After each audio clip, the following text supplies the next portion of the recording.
यार। भाई आज तो मजा ही आ गया आज की होली पे। हाँ यार, सही कह रहे हो। लेकिन तुम्हें नहीं लगता है किसी की कमी है? कमी किसकी? सुबह से दिव्या दिखाई नहीं दी। दिव्या? हाँ वैसे सबसे पहले आती थी, पता नहीं इस बार क्यों नहीं आई है। हाँ यार। तो एक बार उसके घर पे जाके देखते हैं, शायद घर पर हो। चलो चल चलो, के देख लेते हैं एक चलो बार। चलो। बस आज तो कोई बहाना ही नहीं चलने देंगे। आज तो बिगाड़ के ही आएंगे अपन। नीचे खींच लाएंगे।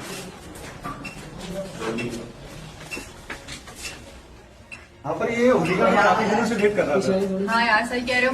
मैंने तो कितनी सारा सोच रखा था, पता है तुम्हें? और वो दिव्या ने सब फ्लॉप कर दिया एक तो। नहीं दिव्या तो आज कुछ भी हो जाए उसको लेके आना है और साथ में पार्क में होली खेलेंगे हम। शायद ये दिव्या की तबीयत खराब है, ऐसा कुछ कुछ बात नहीं है दिव्या से। नहीं यार, मेरे पास जो बातें करते करते पता नहीं चला कब दिव्या का घर आ गया।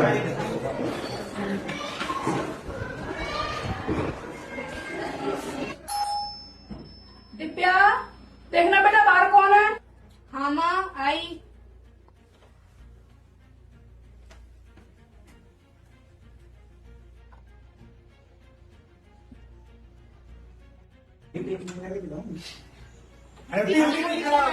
अरे तुम लोग यहाँ?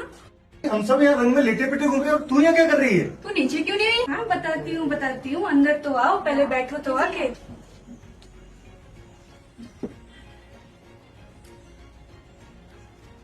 तुझे होली खेलने में कोई इंटरेस्ट नहीं रहा?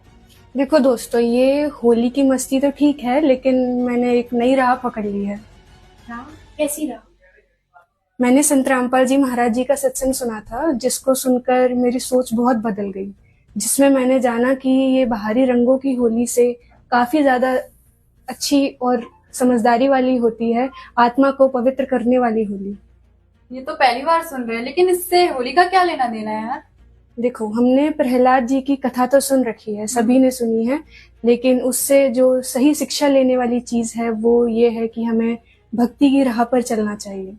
जो होली का त्योहार है उसमें भी हमको ये देखना चाहिए कि अहंकार, अहम, बुराइयां, इन सबको त्याग कर हम सही मार्ग पर सच्चे संत से दीक्षा लेकर मोक्ष की ओर चलें। अरे यार, तो क्या मस्ती करना भी गलत है? नहीं, लेकिन संत रामपाल जी महाराज जी बताते हैं कि असली आनंद सद्भक्ति में है।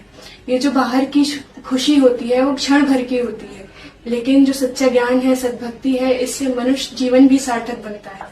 अच्छा तो रुको, मैं तुम लोगों को वो पुस्तक दिखाती हूँ जिसने मेरी जीवन की राह बदल दी।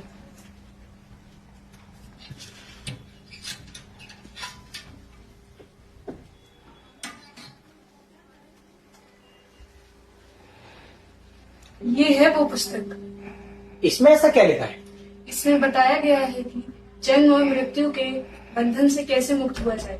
संत रामपाल जी महाराज जी ने इसमें वेदों से तथा सभी शास्त्रों से प्रमाणित किया है कि सच्चे गुरु की शरण में जाने से ही पूर्ण मोक्ष संभव है। ये बातें तो सच में सोचने लायक है। अगर तुम सभी सच्चा ज्ञान जानना चाहते हो तो मेरे साथ में मेरे गुरुजी संत रामपाल जी महाराज जी के सत्संग में अवश्य चलना। हर रविवार को हमारे गुरुजी का सत्संग होता है, तो हमारे साथ चलना, तुम्हें भी बहुत कुछ जानने को मिलेगा। सत्संग? तो फिर होली की मस्ती का क्या? देखो, असली होली तो राम नाम की होली होती है, जो कि हमारे संत रामपाल जी महाराज जी हमारे सत्संगों में बताते हैं। तो आप सभी हमारे साथ चलो, आपकी सोच जरूर बदलेगी। ठीक है, चल के देख चल, लेते हाँ, हैं। एक बार जाना चाहिए। ठीक है दिव्या, अब हम लोग चलते हैं, फिर सत्संग में मिलेंगे। अरे रुको रुको, चाय नाश्ता करके जाना आप सब। अरे देखो यार, भाभी ने भी कोई कलर नहीं लगाया। हम राम नाम के रंग में रंग चुके हैं, अब हम ये असली होली खेलते हैं। अरे वाह। चल, इससे पहले तू कभी सत्संग में गई है क्या? अरे अब किस बात की देरी, चलो अब चलते हैं। अच्छा ठीक है, चलो।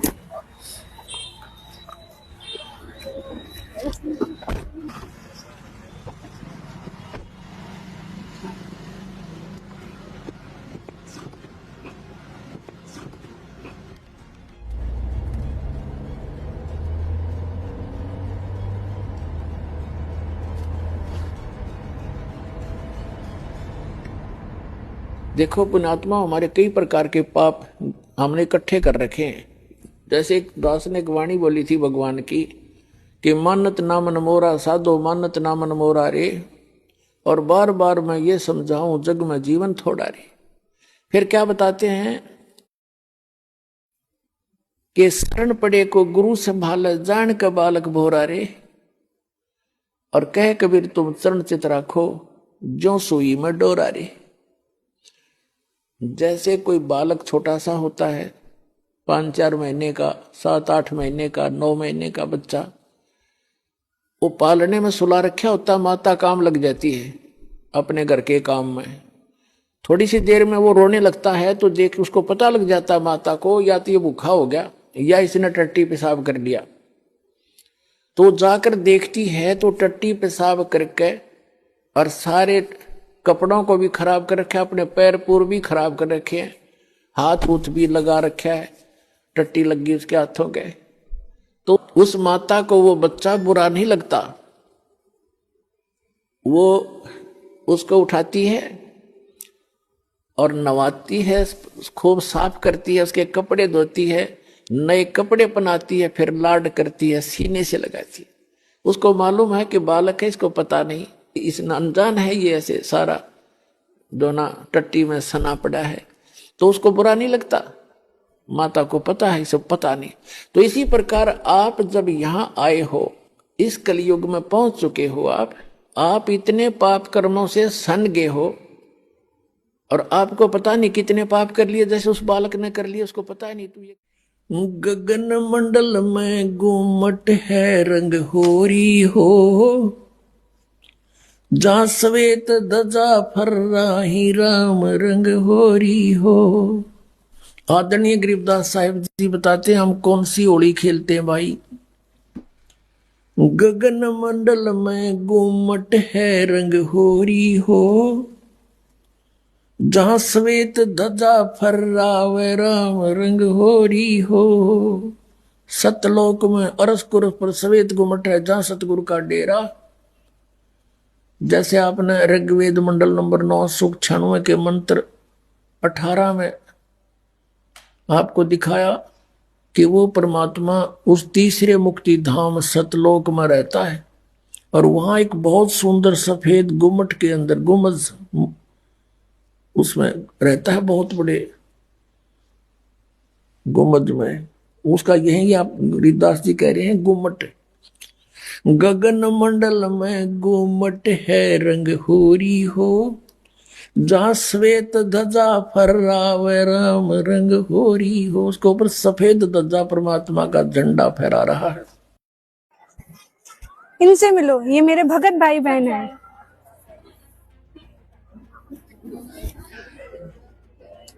क्या भक्ति का मतलब सब कुछ छोड़ देना है? नहीं, संत रामपाल जी महाराज जी बताते हैं कि अपने कर्तव्य का पालन करते हुए भी आप भक्ति कर सकते हो, बस जीवन में संतुलन आवश्यक है। अच्छा, लेकिन क्या हम आधुनिक जीवन और भक्ति को एक साथ नहीं रख सकते? बिल्कुल रख सकते हैं। सच्ची भक्ति का मतलब ही होता है अपने अंदर बदलाव लाना और सतमार्ग पर चलना। क्या संत रामपाल जी महाराज जी सच्चा ज्ञान बताते हैं?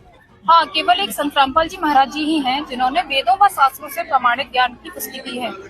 क्या इससे सच में जीवन को शांति मिलती है? हाँ, जिन जिन लोगों ने संत रामपाल जी महाराज से ज्ञान प्राप्त किया है उन्हें मानसिक और आत्मिक शांति प्राप्त हुई है।